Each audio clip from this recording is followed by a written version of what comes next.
Broadcasting from the business capital of the world, this is the Podcast Business News Network. Welcome back to the show. We are so excited to have Rebecca Pogonitz joining us, our owner and principal designer from GOGO Design Group. Welcome back to the show. How are you today? I'm awesome. This is always so much fun. The highlight of my week, Jill. Oh, we are excited to have you here today. I know we have a great topic for us to talk about home automation and so much. First and foremost, why don't you tell us a little bit about your design group and what you do?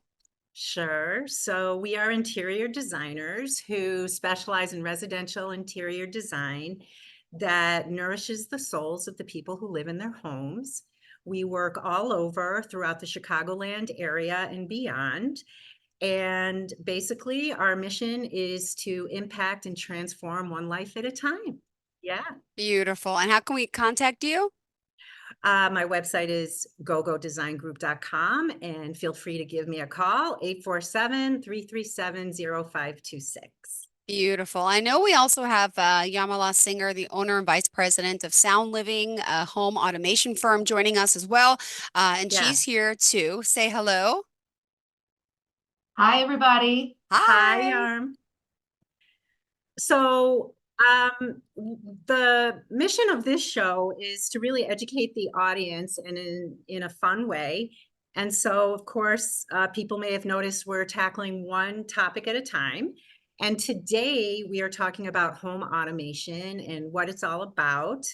And I remember when I think it was 2009, and I took my kids to Orlando, Epcot Center, and there was a smart home there. Gary, you're on. Hi. Hey, Gary. Hi, everybody. How are Not you? quite dressed up. I'm awesome. No problem. Good. Thanks Hey, thanks for Yarm. helping, and nice to have you here. You're welcome. Enjoy your podcast. Thanks. Hey, Yarm. I was just talking about Good morning. when I first encountered a smart home, and this was at Epcot Center, and you and Gary probably were in the throes of building your business, but there was actually a house that you would go into and tour. And you went into the kitchen and you saw the appliances, and then they were showing how there's a sound system throughout and heating and cooling. And obviously it is in full swing because literally by the month, technology is shifting and evolving. And I'm really excited to have Yarmila here. She is a very, very close friend, a soul sister. And I have been working with Yarmila for a long time, and she and her husband are the #1 experts on home automation. So that's why they're here today. Yay. So tell us a little bit about you and your husband and the company and what you do. Okay, thank you. I'm sorry. He was helping me with the computer this Oh, morning. good. So you got a little introduction to Gary also. So we started Sound Living in 2002 in Chicago. Started our marriage, started our family, started a business all at the same time, 22 years ago. And then we've built it from there. And, it's really this whole world of home automation, and, controlling all of the smart devices in your home, the Internet of Things, as we call it now, although we didn't call it that 22 years ago. It looked a lot different, and we can talk about that later. But we've seen the industry change a lot for the better in 22 years. We're still married and still doing it, and kids are grown now. And by the way, Rebecca, when did you see that home automation at Epcot Center? Would you remember what year that was? Well, yeah, that was 2009, Yarmila. Okay. Was that, Yarm, is there a reason why it was so late, or I was just behind the times? No, I don't think you're behind anything, Rebecca. I mean, like I said, we came in at 2002, and you said 2009 that you were at Epcot? Yeah. I mean, really, it was, I would say it's probably only been about the past 10 years that home automation has really exploded. There's reasons for that. So in 2009, it was still very expensive and very, sort of elite. To be able to do that sort of thing. So it makes sense that you saw it at Epcot where they could, do it big and, show everybody, they've got the bucks to kind of do that, but it was still very complicated at that time in 2009 to sort of pull that off. So what I think is so cool about it, and of course, a huge amenity, is there's so many different ways you can wirelessly control your home, your security system, sound and media system, heating and cooling, your window coverings, which we talked about in another episode, lighting, everything, right, Yarm? And how do you go about doing that? Okay, well, basically, I already mentioned sort of the Internet of Things. So it's this notion that any device that can be monitored or controlled via a wired or wireless connection can be part of your smart home. That's really what home automation means. And that's kind of what people call now the Internet of Things. So if you have something connected to the internet, to an Ethernet cable, or you have it talking wirelessly, now you can have that device be part of your smart home. And by that, we mean the smart home is sort of this central brain or hub. It's literally like this mini computer that's talking to and running all these devices. Okay. And we won't go into too much technical detail because when you buy a car, do you open the hood and figure out how the engine works? And no, you really are, you're really just saying, look, I want it to go to 0 to 60 in 6 seconds. I want leather interior. I want a cockpit that makes sense to me and is intuitive and a steering. Okay. So we can say the same of home automation. So let's talk about it in those terms. Now, that brain that's talking to all of these, connected devices in your home gives you an app, okay? And you can use that app to control your home to any of the devices that's connected. You can do that on your phone. You can do it on an iPad. You can do it on a touch pin on the wall. You can do it through a remote control, okay? You can do it from home. You can do it from away. So that's a long-winded answer to your question of, yes, you can have your cameras can be on that. Yeah, I was going to say, give us a list of everything in a home that could be automated. Is it really everything at this point? Microwave, oven? Yeah, well, that's a great question. We're really not, we're really not seeing people do that as much. Yeah, I'm going to preheat the oven before I get home, 15 minutes. Can we do that? Yeah, you can do that. You can do that. We're not seeing that as much yet. I think that's sort of fringe at this point, I'm surprised. Yeah. But I think it's coming. Okay. I really think it's coming. The capabilities there, I don't know how much people are using it. But so it's your cameras, it's your TVs, it's the speakers in your house, okay? It's your HVAC system, it's your security system. It can be your lighting control system. Lighting control is we'll have to talk about what that is too. It's these devices on your walls. Instead of the manual dimmers and switches, you can have a lighting control system. You can control your motorized shades in your house. You can even control, if you have an irrigation system in your house, to water your exterior, that brain talks to the home automation brain. You can control that from your phone. Wow. You can even control your pool from your phone. Like if you have Pentair or Jandy in your pool. Yeah, I have a Jandy system.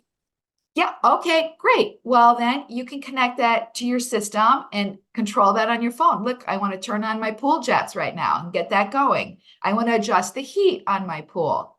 I want a cooler. I want a warmer.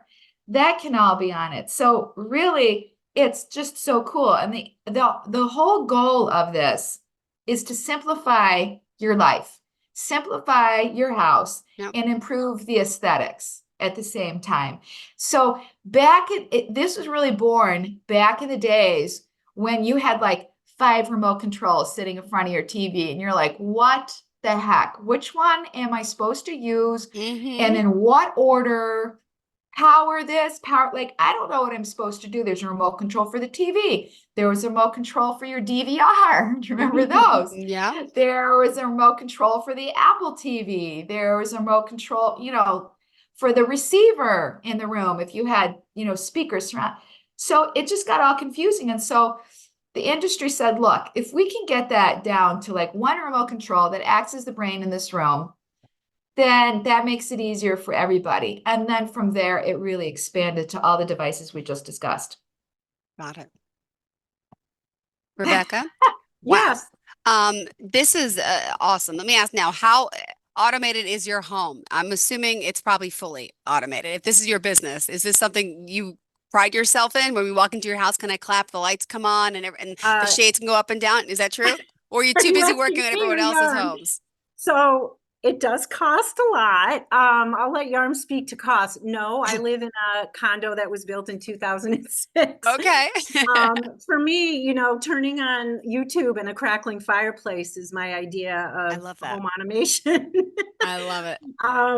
But it really is discussed at the beginning of every project. And even if someone is doing a renovation of their existing home, it is one of the first things I ask when I'm talking to my clients, because it's very, very important to bring someone like Yarmila in to advise and consult with the contractor and the electrician, because sometimes things need to be hardwired, or someone comes to me and says, I want to add this to my home. So then I call Yarm and I say, okay, what can be done for the most budget, in the best budget? And it's really, it's fascinating that people can pick and choose what they want. And a lot of times, and I don't quite understand this, and I learn every day on my job, I'll say to a client, what kind of home automation do you want? And Yarm, you can speak to this. And they'll say, oh, don't worry about it. I have my phone. So Yarm, what is that? By the What way, is if that? your house is already built, can you still do all of this? Is it possible? I mean, it's probably better to do it before, but if not, right? If we want to go into your condo, can we do all the home automation after the fact? Yes, we can. We can do most of it. We can do a lot of it retrofit. And Rebecca, when they say I've got my phone, I can do everything, right? That's basically them saying, look, I've got an app for my HVAC system. I'm going to open that up and adjust my HVAC. I have smart thermostat.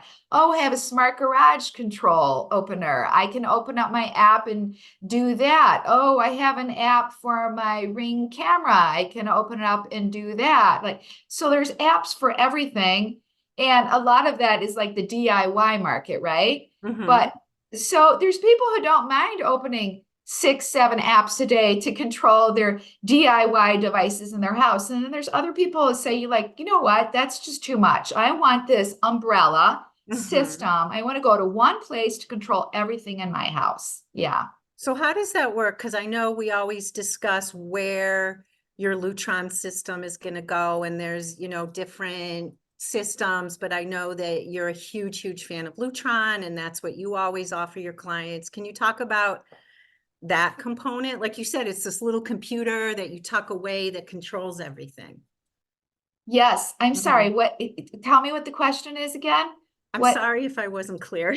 Specific to Lutron? I just want to know, for people, how do you create that umbrella? If you do you create it with this Lutron system, correct? Yes, or Lutron is one. The other brands are called Savant or Crestron or Control 4. Oh, wow. Or There's a lot. And these are systems that, your smart home company, has to be a dealer of and trained and to do this and to install it. You can't buy it on Amazon. You can't buy it on the internet. You can't go to Best Buy. So these are proprietary brands that we do, and we install them in the home, and we wire up that hub, Rebecca, and we communicate to the devices in the home. Okay. We have to set it all up, new construction or retrofit. And then, we deliver the system and train the client. But yeah, we have to install that brain in the house, usually in a central location in a little rack, like oftentimes it's in the basement, where the wires terminate would be in the basement. Yeah. Okay, and then when you retrofit, sorry, Jill, No, I no, I'm learned, on. like I said, I'm learning like you. God, this is interesting, and I I hope our know, listeners are taking this in. I And learn let me every tell you, by day. the way, this is a very male-dominated industry. So the fact that there's 3 women Yeah. discussing this today is really, really cool. Yeah. Like I am the unicorn in this field. It's all Awesome. guys, all day. Yeah. Yeah, and you really stand your ground, Yarm. You're a powerhouse. Thanks, Rebecca. I guess what I want to know is, let's say someone wants to install one of these systems, right? They come to me and we're gutting their first floor and they want to install this system and they want to automate everything. Do you have to go through and open up all the walls and rewire everything? What is the process for that? I mean, it just depends. Every house is unique. We got to go and walk the house and see what's going on. If you're doing construction and walls or ceiling are opening up, then sky's the limit. We can do whatever we want. But really, there's quite a bit we can do wirelessly also. Like, wherever we can, we prefer to wire. But if there's not a lot going on with construction, we don't want to be the ones, digging Yeah. holes in and causing all kinds of disrepair. So there's a lot that we can do on the wireless network. Like we can have TVs on a wireless network. We can have, sound bars connected to those TVs. Also, as long as those things have power, we can do wireless lighting control systems. We can do wireless shades. The lighting control systems just need power. The shades can run on batteries. Lutron shades run on batteries. We love those all day long. So there's quite a bit that we can retrofit in someone's house, and we just kind of got to walk in, figure it out together. It's not like a one size fits all solution. It's not like a couch. The couch can fit in anybody's house. It's just, True. What color do you want it in?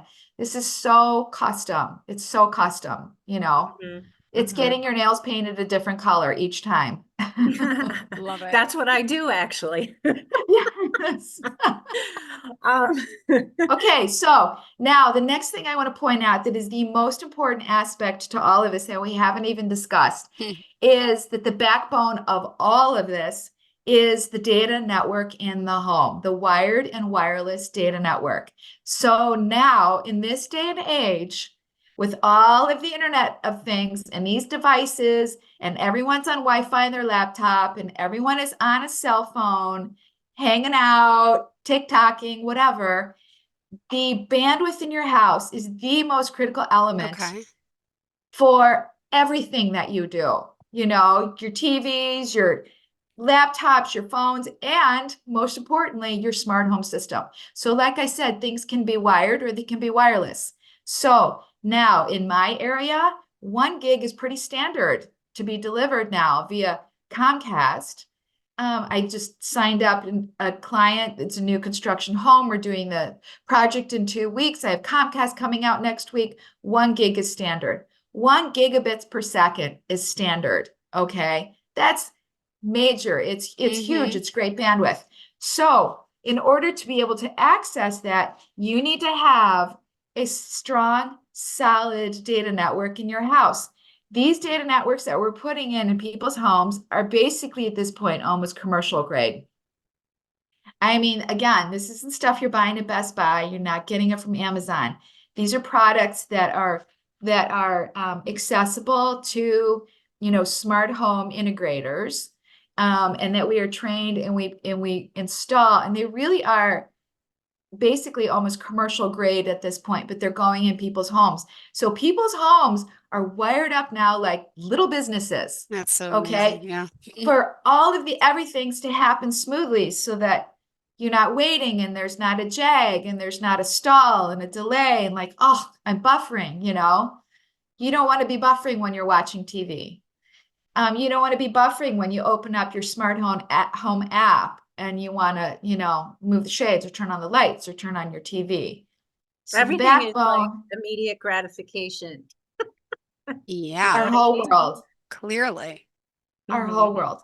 So that's how that works. So, back to that retrofit question. Okay, fine. If you don't have wires everywhere and we have to do a bunch of stuff wireless, through RF signals, you need that strong wireless network in your house. And how do we accomplish that? Well, we put these wireless access points at key locations in the house. Okay. And so if that continues the signal, it's like they're like, that game of telephone, the wire and the cup. Oh, yeah. They're playing okay. telephone throughout your house, continuing that signal throughout your house so that you get that nice, pervasive 1 gig data network running throughout your house, and you don't have like dead spots. Like, Mom, I'm in my room and I have no signal in my room, Mom. So true all the time, right? My That little is one. so annoying, right? This is what they say. That is so annoying. I can't stand it. Okay. Well, I learn all the time whenever I talk to you, Yarmila. So. And that's a two-way street, Rebecca. I'm not an interior designer. Yeah, right. True. All right. Well, ladies, we only have 4 more minutes left of the show. I just want to make sure we're covering everything. What else did you want to add for today? Well, I want to make sure that Yarm gets her information out because Yarm works nationally. And of course, my goal is to work nationally and globally. So Yarm, tell us your website and everything and how to reach you. www.soundliving.com. We have a little showroom also it has its own little website, slstudio.com. Our handle on social media is at SL Studio Barrington. And I'm Yarmila Singer. My husband Gary and I are the owners. And Illinois, Wisconsin, Michigan, Florida, Colorado. Wow. We haven't done California yet. We'd love to do that. Where are you, Jill? I'm out on Long Island in New York. It's about an hour away from the city. Okay. So I have a 7 and 9-year-old, and it's so crazy because I cannot wait one day to redo the house and have all this fancy stuff. And, you can come do the interior design, you can do the automation, but right now it's just chaos. And, I'm sure you've all been there. But Yes. Yes. Rebecca and I have kids, although ours are older now, but Oh, totally. Oh my You're goodness. just trying to keep a clean couch. Barely. So exactly. Thank you very much. This went so fast. And it's really, really nice to be invited, Rebecca, to be part of this. Thank you, Yarm. Thank you. Really pleasure having you here. And Rebecca, remind us how we can contact you.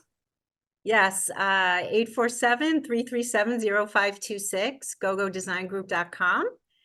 And I look forward to hearing from everyone. I can't wait, Jill, to open up the show to calls so we can start talking to people. When are we doing that, by the way?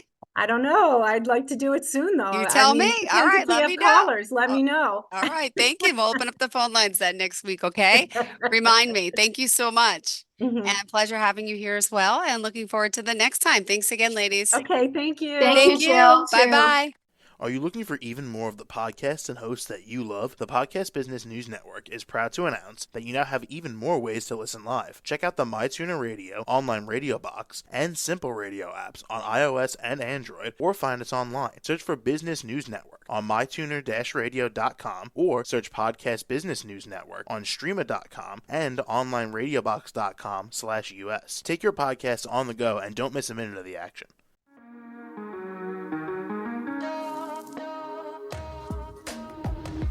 Broadcasting from the business capital of the world, this is the Podcast Business News Network. For nearly 2,000 severely injured veterans, everyday life has become filled with barriers. Day-to-day simple tasks can become pretty daunting. I have to carry my chair up 2 flights of steps or have somebody do it for me. What scares me the most is just the falling. When I'm struggling with my house, I think, to have that one great barrier just knocked down, it's crucial. Home for Our Troops is a wonderful nonprofit that builds a mortgage-free, fully adaptive, handicap-accessible house. And there's no catch. It'll be our very first home that we've ever owned. This is a game changer. This is where your life begins again. We need you to join us in completing this important mission. Please visit hfotusa.org and help build homes and rebuild lives. Because of you, everything's going to be okay.